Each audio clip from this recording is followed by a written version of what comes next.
This episode today is about why understanding how our mind works benefits us in a lot of ways. This came to me a lot of times already. I know my mind works differently. It doesn't work in straight lines. It works randomly, as you can observe on how I approach the topics that I have been um, dealing with in my podcast. Those are random things that enters my mind. There are times that, especially when I'm on autopilot mode, things just connects. It just connects, and this really helps me process my things, the, the thoughts in my head. Yeah. So this is why I'm doing this. I'm processing my thoughts in real time, and after the fact that I already made the entry, it's still in my mind. So processing, it's still connecting the dots. I realized I was actually unconventional in the way I think. My mind has been this way since when I'm still in school. I just realized this. I'm already working, and I'm already far away from school. And I realized this, and this is one of the reasons why I get stuck. And I think this is something that all of us should consider discovering. We need to get into our minds. We need to realize how we can utilize our minds better.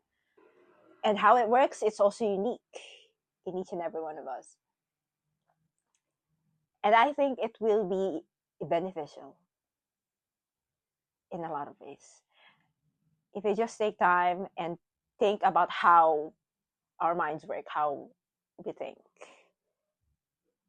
Guys, I'm going to show you an illustration. It's actually a mind map. It's um, it's really helpful with lateral thinkers. Okay, as you can see, I have a map for you right here now. This is a mind map, and this is how lateral thinking is organized. As much as lateral thinking is chaotic, yet it can be organized. So this is how it works. So to jumpstart, I am going to explain to you the whole thing. I'm gonna jump on the technique for this, so you will get a grasp of how this worked. Okay.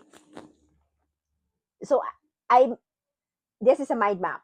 This is a visual mapping, and I use analogy for this. You have the lateral thinking as the center.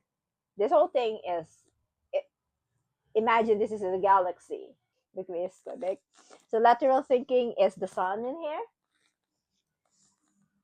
The branching out of the lateral thinking is technique, pros, the key principles, the pros and cons, and the comparison between lateral versus linear thinking. These are the planets surrounding the sun, the center. And then under the planets, we have the moon. I have the moons. We have this blue writing here. So the moon around the planets. Yeah, you can have three in one planet. So under around the moon, we have the stars. The stars are this ideas here, the green ones.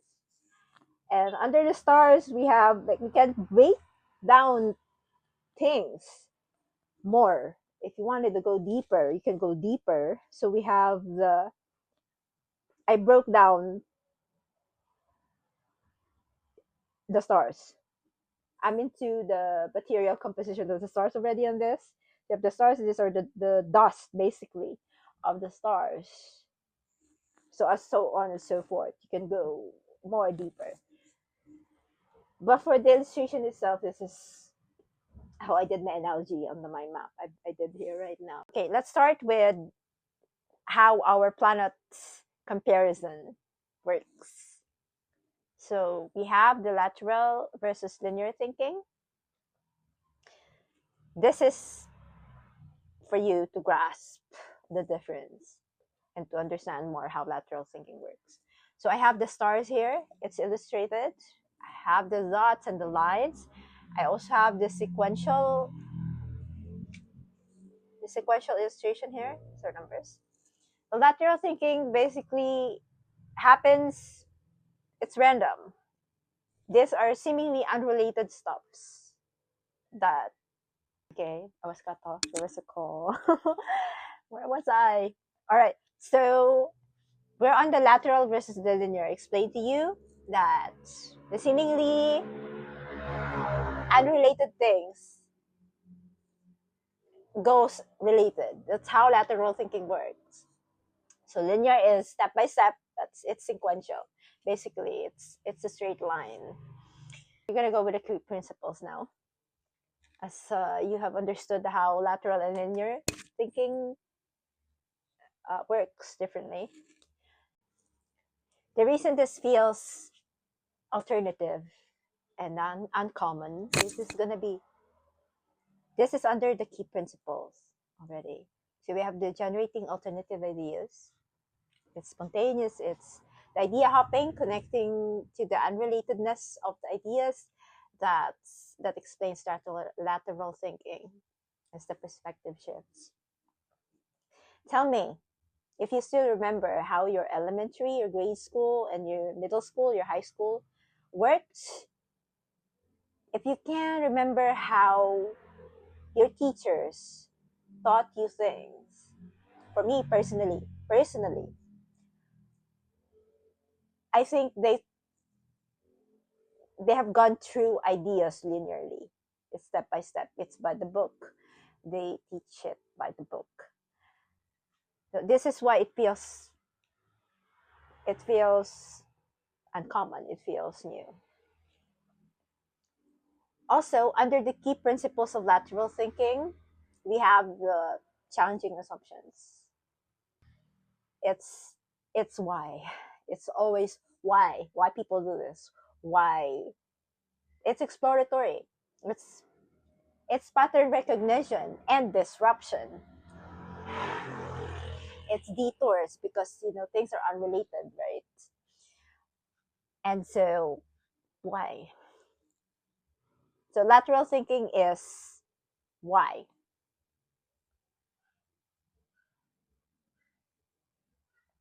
It's alternative because it's why. Why people say the things that they say, why people think the way they think, and how that connects to everything here.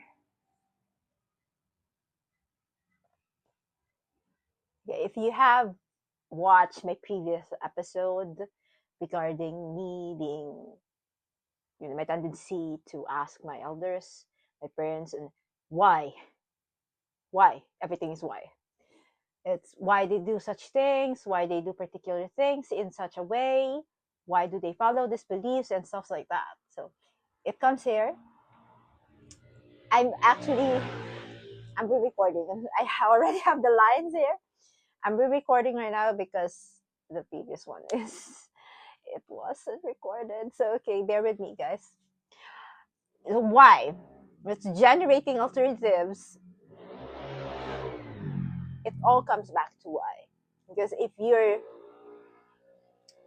not somebody who's content with how things works before, you're gonna ask why, and that why is gonna generate materials, new ideas, new ways.